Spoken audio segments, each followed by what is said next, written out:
that they never put astronauts into orbit. But, Linda, I am skeptical. I believe it is possible that the program was simply renamed and that the same or very similar hardware following along the lines of what Dinosaur developed was used for clandestine space program. In other words, the Air Force could say, well, Dinosaur never flew, and that could be literally true, but really not substantively true if they just renamed the program.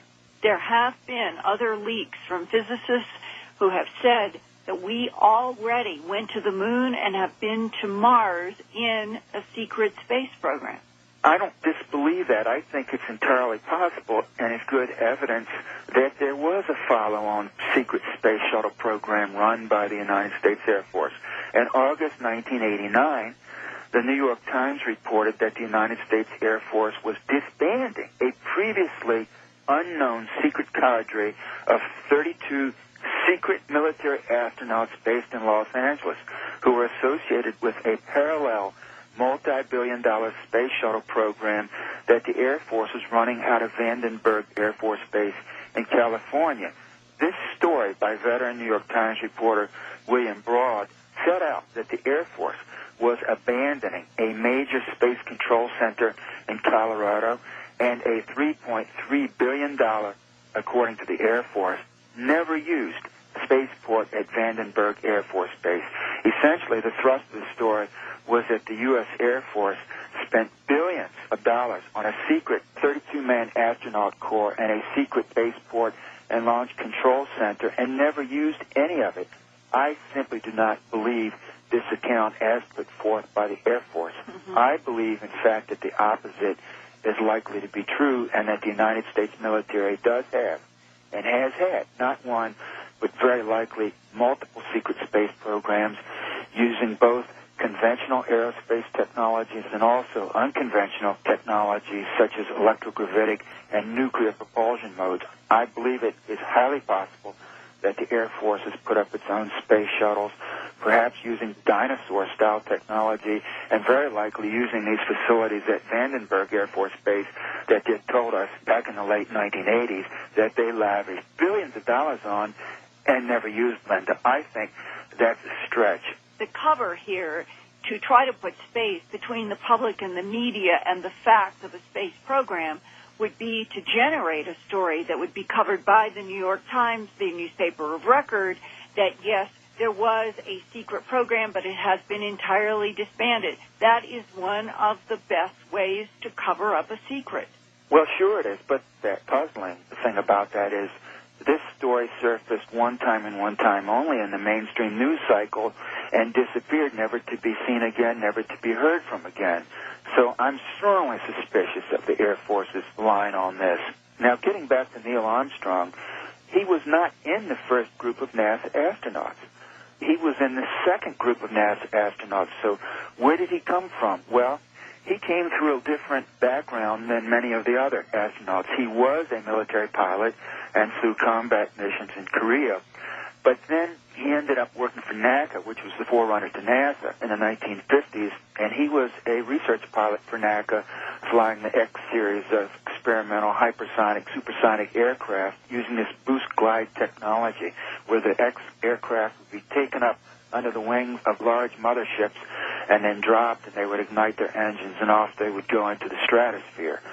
Then he was also in the Air Force's Dinosaur astronaut corps until he switched over to be a NASA astronaut in the 1960s. I do not believe the official NASA and Air Force timeline. I flat out don't. That Dinosaur never flew and that the first astronauts went up in the early 1960s. But I believe that Neil Armstrong may have gone into space years before John Glenn. I do find it interesting that Neil Armstrong to this day will not give any interviews to anyone about his astronaut career. He just will not speak about what he saw and did as an astronaut. I suspect that he, Neil Armstrong, and many of the other astronauts are burdened with many secrets and that they live in fear of blurting them out. So they put up a public facade of stony silence. And this is certainly true of Neil Armstrong. Interestingly, the man who worked closely with X-1 and X-15 and the Dinosaur program and also the NASA programs, Mercury, Gemini, Apollo, and Skylab, and also the early space shuttle was Kenneth Kleinknecht.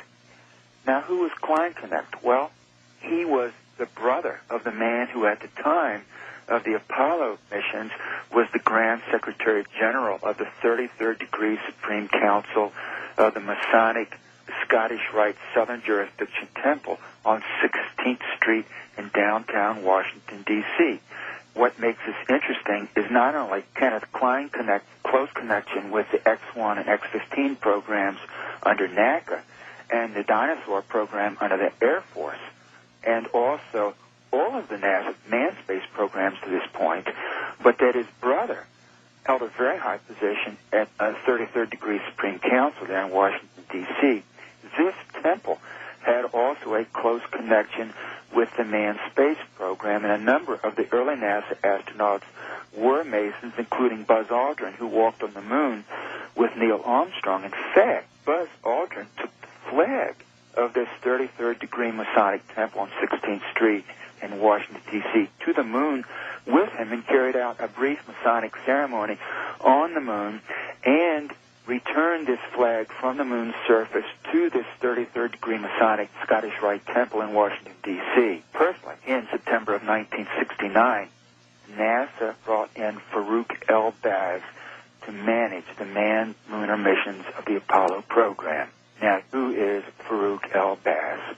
Well, Farouk El-Baz is a Ph.D. Egyptian geologist who in the 1960s was brought over as a 20-something, newly minted Ph.D.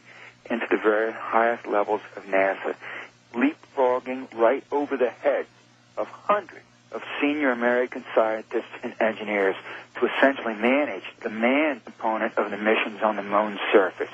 At the time he was brought over from Egypt, he was working as a petroleum geologist in the Egyptian oil patch in the Gulf of Suez.